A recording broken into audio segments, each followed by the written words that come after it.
عارف لو اديت ابنك كل يوم معلقة سمسم يبقى انت عملت فيه ايه؟ اديته كالسيوم المهم جدا جدا لصحة العظام والأسنان، كمان اديته فوسفور ومغنيسيوم، واديته طاقة لأن السمسم فيه دهون صحية. طب ناكله ازاي؟ اديهوله ازاي؟ حط معلقة على الزبادي أو رشه على الخضار والفاكهة. عمرك سألت نفسك ليه المية المعدنية مكتوب عليها تاريخ صلاحية في حين إن المية من الحنفية متوفرة طول الوقت؟ وفي الحقيقة ده مش تاريخ صلاحية المية، ده تاريخ صلاحية الإزازة اللي ممكن مع الوقت البلاستيك يتحلل ويطلع مواد كيميائية للمية تأذينا لما نيجي نشربها.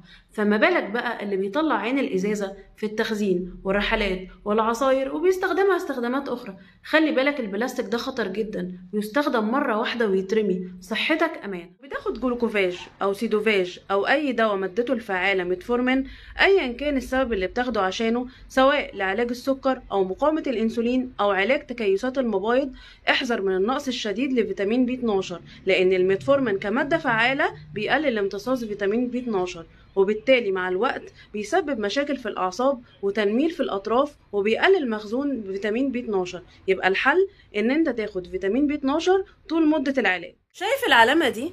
ده مش عشان أنت محسود ولا خدت طاقة سلبية من حد. كتر التتاوب الغير إرادي ده رد فعل الجسم بيعمله عشان يملى الرئتين بالهواء. أحد أهم أسبابه هو نقص الحديد، فما تهملش الأعراض اللي بيحاول يبلغك بيها جسمك، وزود الأكلات اللي فيها حديد زي الكبدة والرمان والخضروات الورقية الغامقة والتفاح. احذري من استخدام سلك المواعين. على الرغم من امهات كتير او ربات منزل بيفضلوا استخدام سلك المواعين لانه بينظف كويس، الا ان البقايا منه او اكسيد الحديد او بقايا الحديد بتاثر تاثير سلبي جدا على صحه الانسان وخاصه الكبد، وممكن تسبب جلطات لكبار السن. والافضل استخدام السفنجه العاديه. ده مش بانيه، ده جيلاتين وملوش اي فايده، بنجيبه لاولادنا عشان بيحبوه طعمه حلو، لكن بالنسبه لنا اسمه امتي كالوريز، يعني سعرات بلا فائده. والافضل ان احنا نبدله بشويه فول، بيضه، بانيه حقيقي مش كداب. دي مش حلاوه، دي ثاني اكسيد التيتانيوم. مش معنى انك بتشتري حلاوه من ماركه غاليه ومعروفه انك ما تقدرش تفرق بين الحلاوه الاصليه والمغشوشه. الحلاوه الاصليه لونها بيج غامق وطعمها مش مسكر قوي وغالب على طعمها الطحينه، فخلي بالك. العلامات دي مش حسنات ولا زوائد جلديه طالعالك كده بالصدفه. اول ما تلاقيها اجري قيس محيط بطنك بسرعه. لو لقيته اكتر من 88 سنتي لو انتي ست، او 102 سنتي لو انت راجل، لازم على طول تعرف ان انت داخل على سكري من النوع التاني. لازم تظبط اكلك كويس جدا وتعرف انت بتبوظ ايه وعاداتك ايه عشان ما يجيلكش سكر. 5 حاجات حضرتك بتعملهم بتدمر بيهم كليتك. اول حاجة وهي قلة شرب المية. تاني حاجة وهي كتر استخدام المشروبات الغازية حتى لو دايت وحتى لو مصري مش مقاطعة. تالت حاجة وكتر استخدام الأملاح، ودي شاملة بقى المرقة، الشيبسي، المخلل، الفسيخ. رابع حاجة وهي كتر استخدام المسكنات عمال على بطال كأنها بونبوني. خامس حاجة وهي أول ما تحس إنك عايز تدخل الحمام ادخل وما تتجاهلش الحدث. شايف العلامات دي؟ قبل ما تفكر تحط طحينة أو تاخد مضاد حيوي اللي هيزود الحالة ويبهدلها، لازم تعرف إن العلامات دي ساعات بتظهر بسبب نقص فيتامين بي، وعشان ما ترجعلكش تاني لازم تاخد فيتامين بي من مكمل غذائي أو الأكلات اللي فيها فيتامين بي زي اللحمة والكبدة والبيض والأسماك. العلامة دي ما جاتلكش بسبب جفاف الشتاء ولا عشان الجزمة ضيقة، ده فطر الأظافر واللي موجود عند معظم مرضى السكر بسبب ارتفاع السكر والكورتيزول اللي بيلخبط المناعة وبيزود نمو الفطريات. طيب معظم المرضى بيعتمدوا على الكورتيزون في العلاج ومضادات الالتهاب، واللي طبعا ليه آثار جانبية بتخف بس بترجع تاني لأننا معالجناش السبب الرئيسي. وعشان نعالجها صح وما ترجعش تاني لازم نرفع المناعة ب4 طرق مفيش غيرهم. أول حاجة نظبط مستوى فيتامين د وناخد فيتامين سي وزنك. رابع حاجة ان احنا لازم نظبط السكر ونظبط اكلنا. اما بالنسبة للعلاجات الموضعية فنستخدم حاجات ملهاش اثار جانبية زي اليود المخفف، وهو موجود في سوق في مستحضر اسمه البيتادين.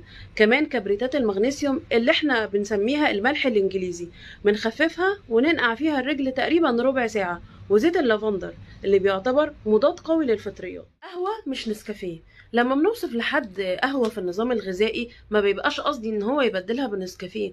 القهوة غير النسكافيه نهائي. النسكافيه عشان يبقى الشكل اللي هو عليه في كيس وسريع الذوبان دخل في عمليات تصنيعية كتيرة جدا جدا جدا، اضاف له زيوت مهدرجة ومحليات ومبيضات وسكر، كمان في مادة الاكريلاميد بنسبة اكتر من القهوة بكتير جدا جدا. والاكريلاميد دي مادة بتنتج من تحميص القهوة، بتؤدي الى تلف الجهاز العصبي وبتزود فرص الاصابة بالسرطان. شايفة العلامة دي؟ العلامة دي لو طلعت لك ما ينفعش تطنشيها، خصوصا لو كانت مصحوبة بتغيير في الصوت أو بحة في الصوت زي ما بعض السيدات بتوصف. لازم ترجعي للطبيب وتعملي التحاليل اللازمة عشان تتأكدي ان انت ما عندكيش تكيسات على المبايض، خصوصا لو عندك وزن زيادة ومحيط بطن كبير وتاريخ وراثي للسكر في العيلة. عايز تنظف شرايينك وتحمي نفسك من أمراض القلب والأوعية الدموية والجلطات، اسمع مني الكلمتين دول وحطهم حلقة في ودانك. لو انت مدخن ابعد عن التدخين، اعتمد في أكلك على الخضار، بدل المشروبات المسكرة بالمشروبات مضادة للأكسدة زي الشاي الأخضر والجنزبيل. لازم تمارس الرياضة، إن شاء الله المشي من نص ساعة لساعة كل يوم. كمان لازم تدخل في أكلك الدهون الصحية زي السمك وزي زيت الزيتون لأنهم بيطردوا الدهون الضارة من الجسم. 5 حاجات لو حضرتك عملتهم يوميا أضمن لك نزول الكوليسترول الضار خلال شهر. أول حاجة هتفطر فطار صحي من غير مقليات مليان ألياف زي الخيار والخس والطماطم. بعد الفطار هتاخد سناك خفيف زي شاي أخضر مع 7 حبات لوز. تالت حاجة هتبدل الزيوت المهدرجة بزيت الزيتون الصحي.